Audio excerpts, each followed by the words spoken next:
Dengar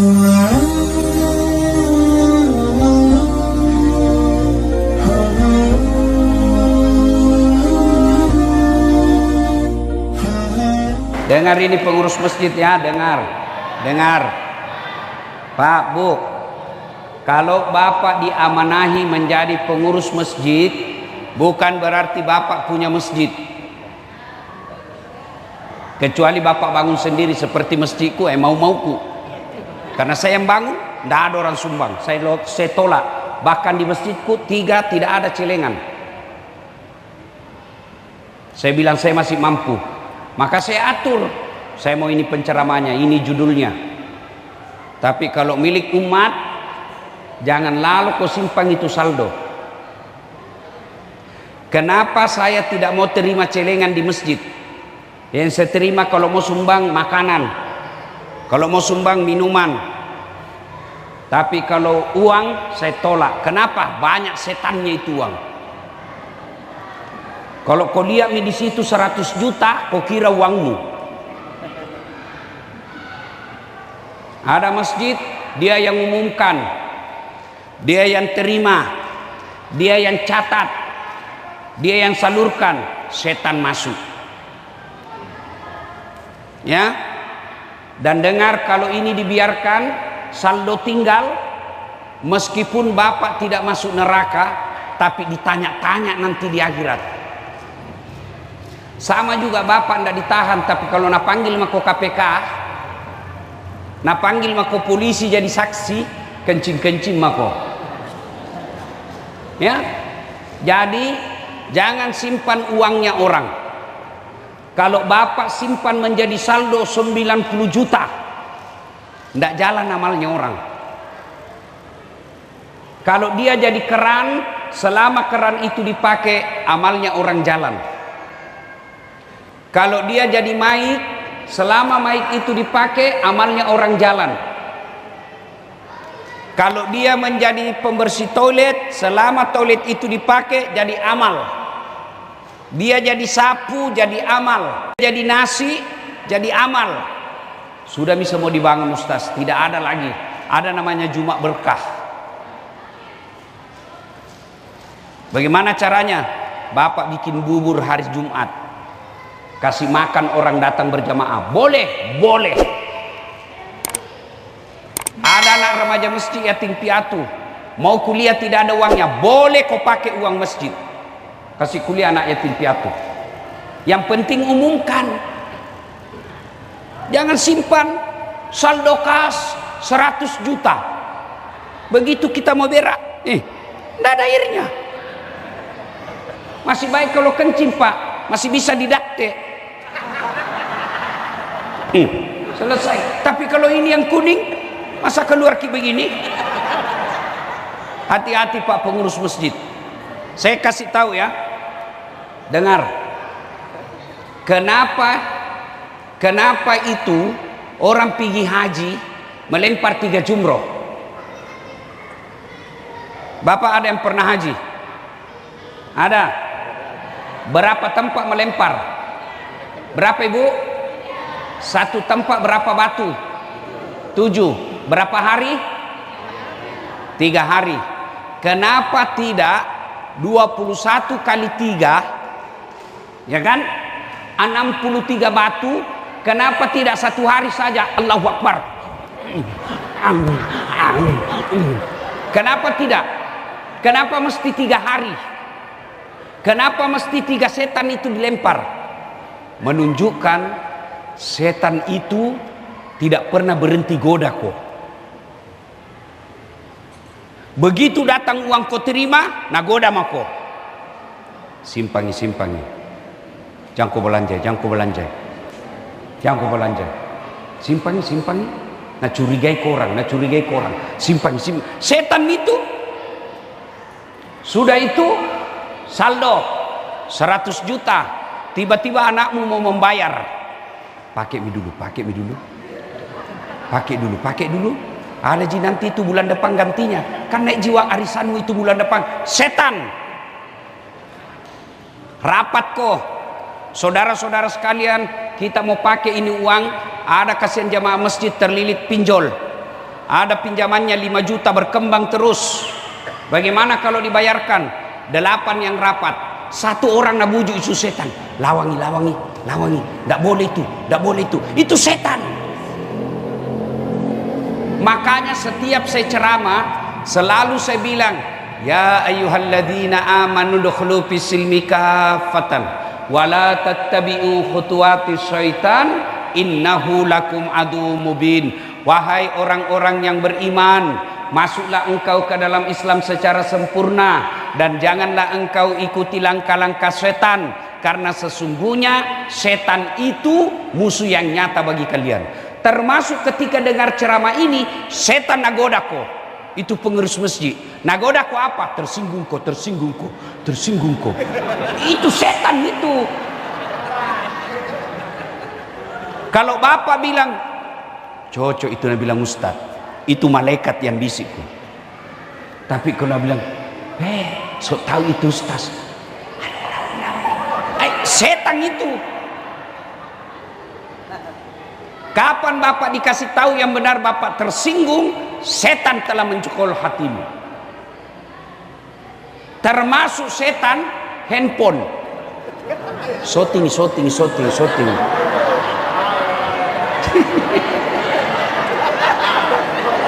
Setan mana ya tumbo? Supaya kau tidak dengar ceramah sibuk kau. Nih, Pak, ini masjid tak cantik. Alhamdulillah. Saya berapa masjid saya tempati di Papua Jayapura ini, cantik-cantik masjidnya. Apalagi kalau komunitas orang Bugis, cantik pasti masjidnya. Biar dia tidak sembahyang masuk bantongi di masjid. Itu orang Bugis begitu. Mau diumumkan namanya, Haji Baco, boleh tidak diumumkan? Boleh. Kenapa diumumkan Ustadz nama? Supaya orang jelas. 1, panitia tidak bisa main-main. Kalau dibilang saja tanpa nama, tidak ditahu siapa. Akhirnya bisa hilangkan itu nanti tanpa nama. Tapi kalau ada nama, besok-besok mana namaku? Mana namaku? Ada di situlah baca 2 kali kak menyumbang 1 tahun. Mana? Kalau tanpa nama, bisa nak hapus. 10 tanpa nama, 2 nak kasih hilang. Ya, yang kedua, kenapa boleh diumumkan? Dasat Latif 200.000.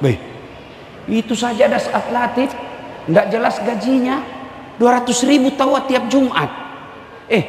Masa itu besarnya toko semennya, 4 rukonya tidak pernah menyumbang.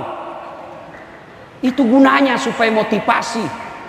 Jam aku lagi bilang, mau sekali dibilang, disebut namanya, urusannya orang menyumbang, kau yang sibuk.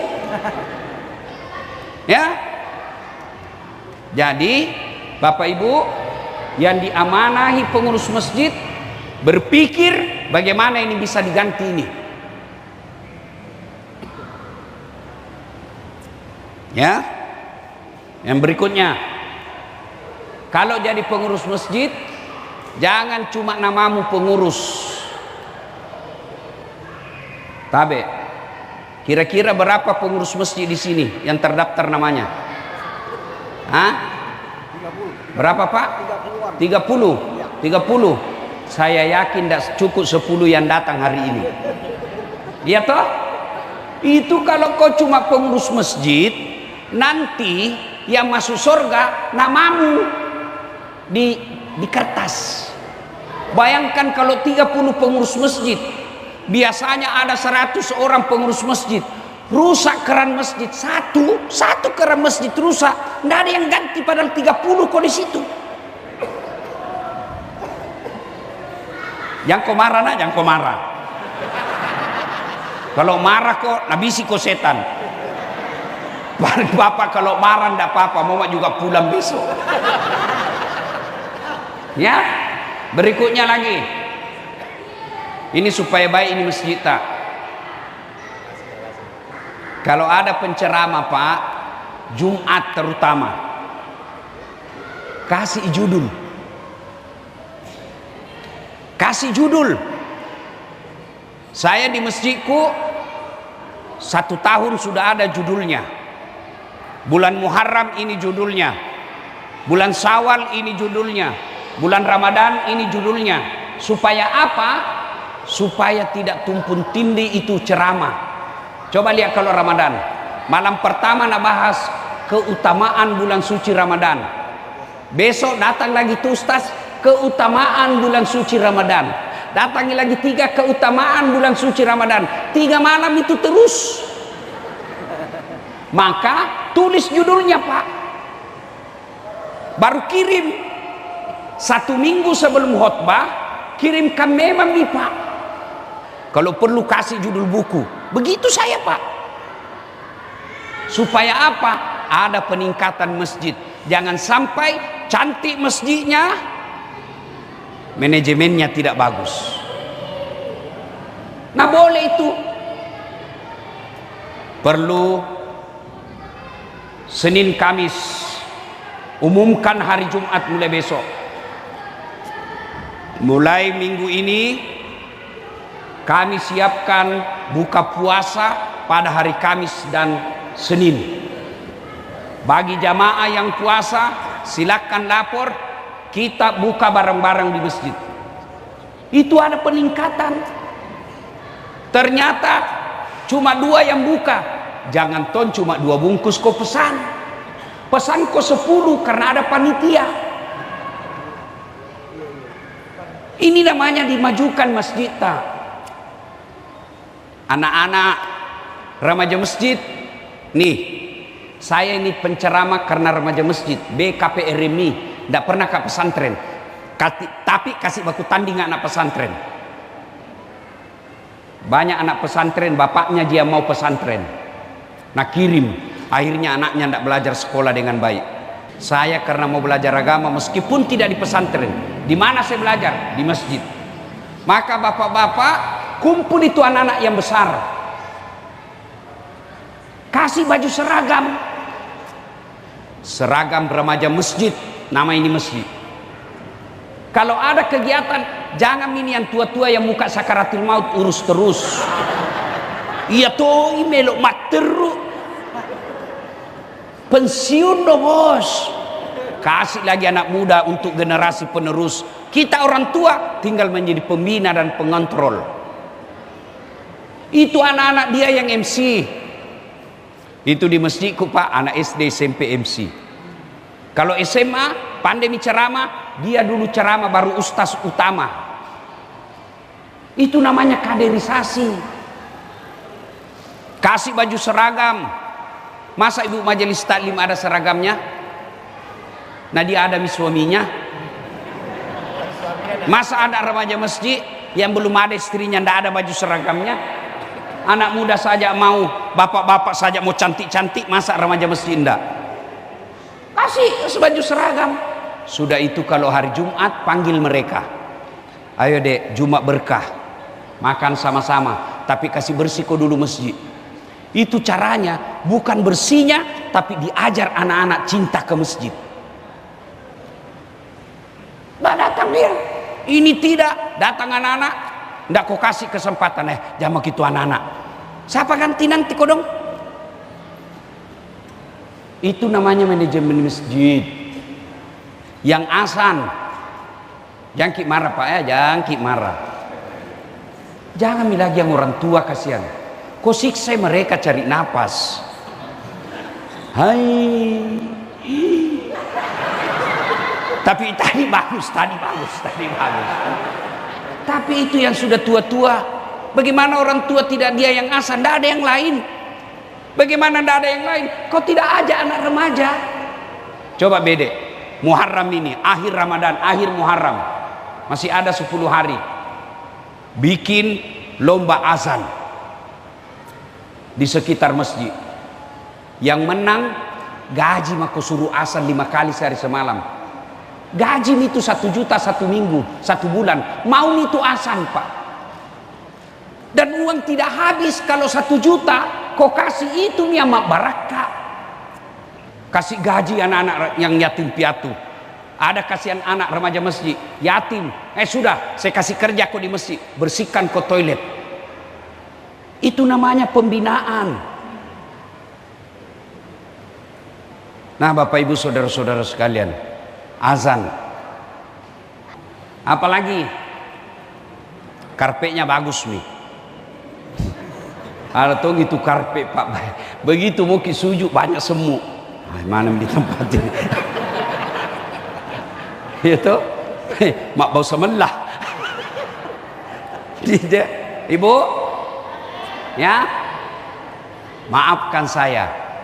Maafkan saya kalau tersinggung ki berhenti bisik ki setan.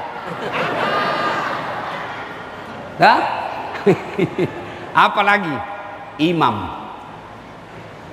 Alhamdulillah imam tadi bagus, suara anak muda. Cuma kalau jadi imam Pak jangan pakai masker. Buka. Ya. Tapi bagus ada imam cadangan. Karena siapa tahu besok-besok sakit. Caranya mungkin hari ini imam utama maghrib, Isya kasih yang anak muda di kader. Itu namanya kaderisasi. Imam terlambat. Nah, harus ada supaya enggak ditahu namanya ajal. Jangan kita takut Pak ya, jangan kita takut. Nah, pasti mati Pak. Orang kaya mati, orang miskin mati, ustaz di belakang sedikit. Kalau saya duluan Bu, siapa ceramah? Jadi ibu mau duluan supaya saya tak sia. Kalau saya duluan, siapa tak sia iki?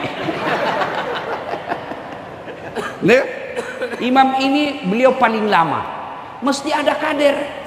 Tetap beliau imam utama, sama Masjidil Haram, Masjid Nabawi. Tetap Abdurrahman As-Sudais imam utama. Tapi ada imam 5 yang lain. Siapa tahu beliau keluar daerah, dapat imam yang baru belajar. Anggan aku salah sambung. Waktu ini baku sambung walasri. Tuh atau al-kafirun. Nah turungi sipu sepak. Wala antum abiduna ma a'budu wala ana abidum ma abadtum wala antum abiduna ma a'bud wala ana abidum ma abadtum wala antum. Itu ya siapa tahu kita doakan beliau umur panjang sehat walafiat. Siapa tahu tiba-tiba ada keluarga pengantin di Sulawesi, siapa yang ganti? Maka ada namanya imam cadangan. Itu anak muda yang baik suaranya, bagus hafalannya. Tapi kalau jadi imam, tidak juga dianjurkan yang susah. Itu bagus Nabi dianjurkan baca surah juz 30. Kalau juz 30 kita hafal ikut. Begitu imam baca Qul huwallahu ahad, anak-anak Qul huwallahu ahad, Allahu samad. Kenapa? Nah hafal ki. Salah Pak Imam, ada yang bisa bantu. Iya toh? Coba kalau imam saja hafal nih. Allahu Akbar. Al-Fatihah bagus. Tiba-tiba nak baca surat panjang hanya dia yang hafal. Nah kena cicak telingana. Taselengi. Hilang hafalannya. Apa sambungannya ini? Nah lupa betul apa sambungannya ini. Tiba-tiba Nabi bilang imam, tolong bantu di belakang. Nabi yang di belakang, saya juga tidak tahu. Tiba-tiba ada anak muda berteriak. Nabi bilang kalau begitu ya sudah mi Allahu Akbar. Siapa salah? Siapa salah? Siapa salah? Imam. Itulah sebabnya kalau fikih salat jamaah tidak boleh sembarang milih imam. Satu pasti bacanya. Maka kalau ada orang cadel, ada orang normal, tidak boleh yang cadel, yang normal dulu utama. Ada juga imam pernah saya dengar pandai tahu apa nak baca. Kan tua mi. Bolin, oh Al-Fatihah.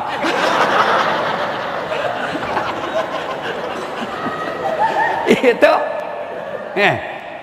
Yang kedua, dua orang sama-sama fase bahasanya, kita lihat mana yang paling tinggi ilmunya. Dilihat, satu dari SMA, lulusan SMA, satu dari Mesir, diutamakan yang dari Mesir. Sama-sama dari Mesir, dipilih lagi siapa yang paling tua di antara mereka. Sama-sama paling tua, dipilih lagi. Ini menurut fikih, pilih lagi siapa yang paling lama tinggal di situ kampung. Itu begitu caranya. Kalau makmum terserah, mau yang bodoh sampai yang pintar boleh jadi makmum. Mau yang waras sampai yang gila boleh jadi makmum. Kau sujud boleh jadi makmum itu. Tapi imam hati-hati. Kenapa? Karena kalau salah imam, bubar ini jamaah. Ayo Bapak saudara-saudara sekalian, ini saja tausiah saya, mudah-mudahan ada manfaat. Sekali lagi jangan ki marah jangan ki marah, jangan ki tersinggung. Karena tersinggung ki setan. Ya, ingat apa kata Allah? Apa man kana mu'minan kaman kana fasikan. Makutane pun Allah Ta'ala pada garotombo kesingi tepek nana tomo napie. Apakah sama orang yang baik imannya dengan orang fasik? Fasik itu bahasa sekarang Islam pencitraan, Islam pura-pura, itu namanya fasik. Allah bertanya, apa man kana mu'minan kaman kana fasikan? Samakah orang beriman dengan fasik? La yasta'un, kata Allah. Ammal ladina amanu wa amilus solihati falahum jannatul ma'wa.